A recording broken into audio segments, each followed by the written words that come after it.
दोस्तों इस वक्त हम मौजूद हैं लखनऊ की इको गार्डन में और यहाँ पे पेपर लीक जैसे तमाम मुद्दों को लेकर छात्रों का प्रोटेस्ट चल रहा है। आप देख सकते हैं काफ़ी हजारों की संख्या में छात्र धरना प्रदर्शन देते हुए और हमारे बीच हैं। भैया आपका नाम और कहाँ से आए हैं? सोमनाथ मेरा नाम है और मैं यहीं बगल का हूँ।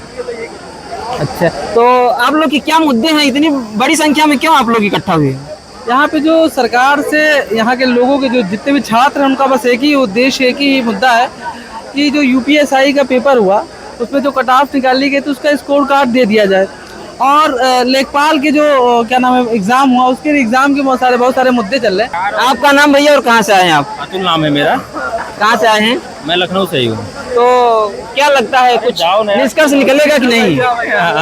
कुछ निष्कर्ष निकलेगा, इस्तीफा होगा उनका? इसका मतलब ये है कि आप जो है देख रहे हैं दिल्ली से लेके यहाँ तक जो है कई प्रोटेस्ट हुए और प्रोटेस्ट का हल ये रहा कि सरकार ने इस पर किसी प्रकार का कोई अभी तक एक भी टिप्पणी न किसी प्रकार से कोई एक्शन लिया है। और आगे की बात यह है कि अगर हम इस प्रोटेस्ट को देखें जो लखनऊ में हुआ, इस लखनऊ में एक एकता वाली बात हमको देखने को नहीं मिली। प्रोटेस्ट बट गया और इस कारण से जो इसका आउटपुट रहा वो लगभग ना के बराबर ही अब देखने को मिलेगा। सरकार इस पे बहुत गंभीर नहीं है और न सरकार इस मुद्दे को लेकर बहुत आगे कुछ करने वाली है। सरकार को यही कहना चाहिए कि चिंता की विषय है, बहुत बड़ी चिंता की विषय है और कई मुद्दों पे जो है इस पर बात की गई, लेकिन एक भी मुद्दे को इसमें शामिल नहीं किया गया है। सरकार न उसको कुछ कहना चाहती है न हम लोगों की बातों को सुनना चाहती है। अनियमितताएँ हुई हैं, उनको मानना पड़ेगा। आने वाली जो वैकेंसियाँ हैं, जो पेपर हैं, उस पेपर को उनको जो है उसी ट्रांसपेरेंसी के साथ जो है लाना पड़ेगा। आप नाम भैया कहाँ से आए? नाम राहुल, मैं आजमगढ़ से आया हूँ। क्या मुद्दे हैं आप लोग? मुद्दा यही है कि पेपर लीक किसी तरह बंद हो और जो लीक हो गया है जिनमें इरेगुलरिटीज़ हैं, जिनमें देखा जा रहा है कि कुछ बच्चे बाहर आ रहे हैं, कुछ ऐसे जैसे रीनीट एग्ज़ाम हो रहा है, ये क्यों हो रहा है, इनमें बच्चों को प्रेशर फील हो रहा है, कुछ बच्चे एंजाइटी फेस कर रहे हैं, कुछ तो डिप्रेशन में चले जा रहे हैं। तो ये चीज़ें इन फ्यूचर ना हो। किसके नेतृत्व में प्रोटेस्ट हो रहा है? ये नेतृत्व इसमें कोई सब लोग आए हो, कोई न कोई तो मेन हेड होगा। एक तो जहाँ तक मैंने देखा वहाँ विवेक सर है जो एग्जामपुर कोचिंग सेंटर से वो आए हुए, और बाकी मैंने कुछ ऐसे लीडर को नहीं देखा या नहीं जानता हूँ। बट मैं देखा कि आज प्रोटेस्ट यहाँ कहीं टेलीग्राम चैनल से या यूट्यूब से मुझे पता चला आज प्रोटेस्ट होने वाला है, तो मैं आया आज। तो इस्तीफा आप भी चाहते हैं धर्मेंद्र प्रधान का? हाँ बिल्कुल चाहता हूँ। अगर उनसे नहीं संभल रहा है वो डिपार्टमेंट, वो मिनिस्ट्री, तो इस्तीफा जरूर। इस्तीफा देने से पेपर लीक बंद हो जाएगा?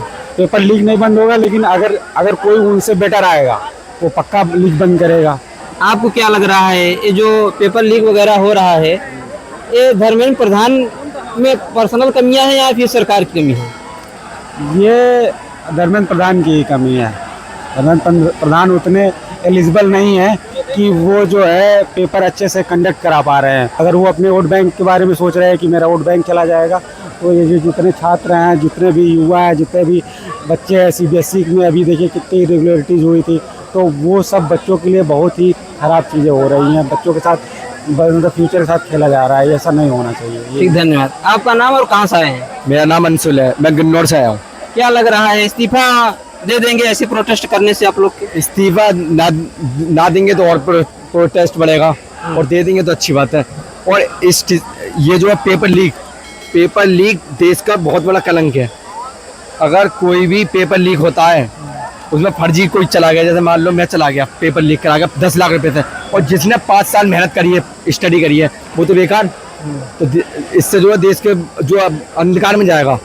अब जो बाकी जो है, मैं 12 घंटे का ट्रेवल करके आया हूँ, 12 घंटे का ट्रेवल करके आया हूँ। घर पे मैंने बताया नहीं है, मैं बाहर आ रहा हूँ प्रोटेस्ट में, कोचिंग का बहाना लेके मैं यहाँ पे आएगा हूँ। और कोचिंग की मेरी किताबें बाकी सब बैग में रखी है, ये देखो कोचिंग की किताब है, बाकी जो है मैं सब बैग में रख के घर पे, मेरा अभी नहीं पता है।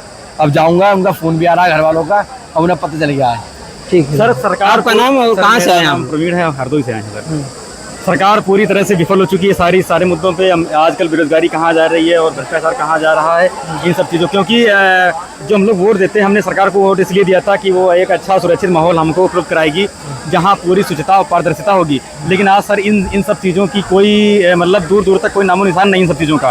केवल पेपर लीक हो रहे आजकल हैं, और सबसे बड़ी बात है कि हम लोगों को एक ऐसा माहौल नहीं मिल पा रहा है ताकि हम लोग अपना अच्छे से पेपर दे सकें और अच्छे से अपनी नौकरी मतलब हासिल कर सकें। आजकल जो बच्चे 4-6 लाख रुपए दे के अपना वो नौकरी हासिल कर लेते हैं, पढ़ने वाला बच्चा नीचे चला जाता है।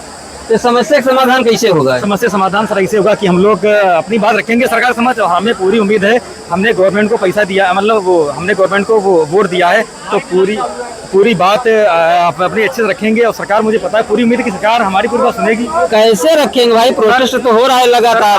आप लोगों के माध्यम से सरकार देखेगी, सरकार की एक चीज पे निगाह रहती है, तो आप लोगों की न्यूज पे नहीं निगाह रहेगी क्या? उसकी बताऊंगा पहले, जो आप लोग दिखा रहे हैं वो भी सरकार देख रही है कि वहाँ इको गार्डन में धरना चल रहा है, सब उसको पता है। ऐसे नहीं यहाँ पूरी इतनी पुलिस फोर्स यहाँ पड़ी है, वैसे नहीं पड़ी होती अगर उसको पता नहीं होता।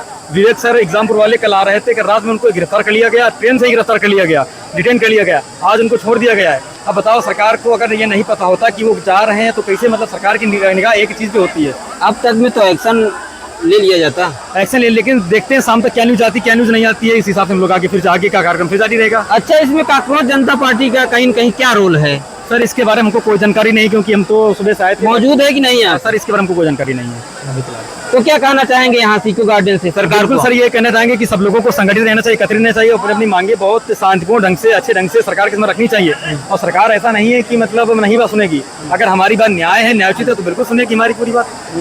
जी ठीक है, धन्यवाद।